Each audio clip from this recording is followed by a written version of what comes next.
క్షత్రియ ధర్మాన్ని ఒక బ్రాహ్మణుడు అవమానించాడు. ఇది అన్యాయం అంటూ కర్ణుడు, దుర్యోధనుడు, శల్యుడు ఇంకా మొదలైన రాజులు ద్రౌపదిని గెలుచుకున్న అర్జునుడిపై ఇంకా ఈ పోటీ నిర్వహించిన ద్రుపద మహారాజుపై యుద్ధానికి దిగారు.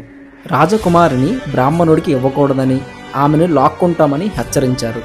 రాజులందరూ ఒక్కసారిగా మీదకు వస్తుండడంతో అర్జునుడికి అండగా భీముడు రంగంలోకి దిగాడు. ఆ సమయంలో భీముడి వద్ద గద లేదు.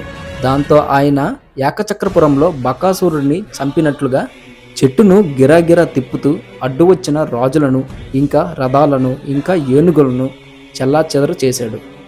భీముడు భీకర రూపాన్ని చూసి శత్రువులు భయపడ్డారు. ఇంకోవైపు అర్జునుడు తన విల్లుతో బాణాల వర్షం కురిపిస్తున్నాడు. కర్ణుడు అర్జునుడిని ఎదుర్కొన్నాడు. బ్రాహ్మణ వేషంలో అర్జునుడి విలువిద్యను చూసి కర్ణుడు ఆశ్చర్యపోతాడు. ఓ బ్రాహ్మణ, నువ్వు ఎవరో నిజం చెప్పు అని అడుగుతాడు. అర్జునుడు తన గుర్తింపును బయట పెట్టకుండానే కర్ణుడు వేసిన బాణాలను తిప్పికొట్టి విస్తుపోయేలా చేస్తాడు. మద్ర దేశానికి చెందిన శల్యుడు బలవంతుడు. ఆయన భీముడిని ఎదుర్కోవడానికి ప్రయత్నిస్తుండగా భీముడు అతన్ని గాల్లోకి విసిరి కింద పడేస్తాడు. భీముడు బలం ముందు ఎవరు నిలబడలేకపోతారు. అక్కడ జరుగుతున్న యుద్ధాన్ని గమనిస్తున్న శ్రీకృష్ణుడు బలరాముడితో ఇలా అంటాడు.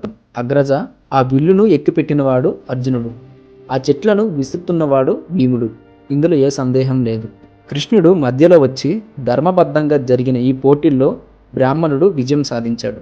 అతనిపై దాడి చేయడం ధర్మం కాదు అంటూ అక్కడ ఉండే రాజులను శాంతింపజేస్తాడు. దాంతో యుద్ధం ఆగుతుంది.